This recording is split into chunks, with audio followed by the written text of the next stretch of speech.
Allez, on commence. Allez, c'est bon? C'est bon? Allez. C'est bon. Ça roule? Bienvenue à une nouvelle émission de Parlez-vous François. Votre émission francophone destinée aux enfants allemands qui sont en train d'apprendre le français. Édition gérée par le ministère fédéral d'éclaircissement continu. La 6e classe du lycée Goethe à Stuttgart nous envoie la question suivante. Comment pouvait-on devenir président de la France avec un tel nom de famille Hollande? Moi, c'est quoi ça? On se fout de ma gueule.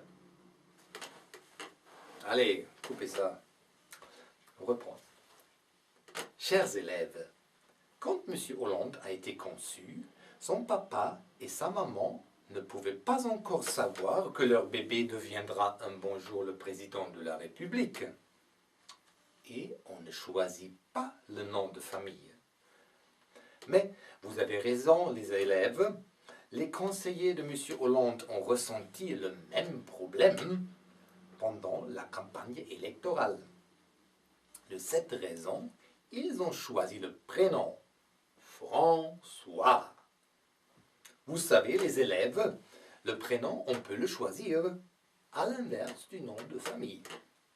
Bien sûr, M. Hollande aurait pu prendre le nom de famille de son épouse, Madame Ségolène Royal, ce qui aurait donné le nom François Royal. Par contre, le nom François Royal, c'est quand même un peu trop, hein? Surtout pour les socialistes et les communistes. N'oubliez pas les enfants, c'était toujours leurs précurseurs, les communistes et les socialistes qui ont toujours tué la famille royale, par la guillotine ou par autre moyen. C'est alors pas très pratique comme nom, François Royal. Les plus doués entre vous vont se souvenir. Madame Royal était candidate à la présidentielle 2007.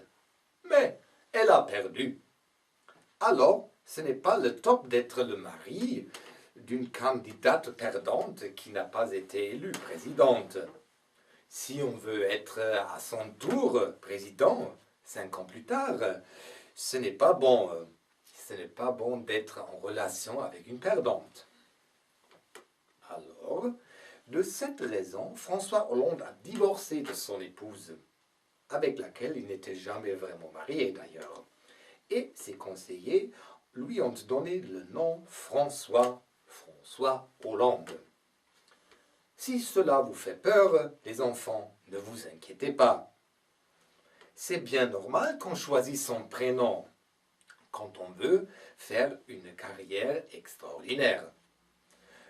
Prenez comme exemple Madonna ou Danny Briand, n'est-ce pas? Sachez les enfants qu'il y a déjà un autre monsieur qui s'est nommé François. Et il va peut-être succéder à monsieur François Hollande. Ce monsieur a déjà son propre palais à Rome, ce qui est la capitale de l'Italie. Il s'appelle monsieur Pape François.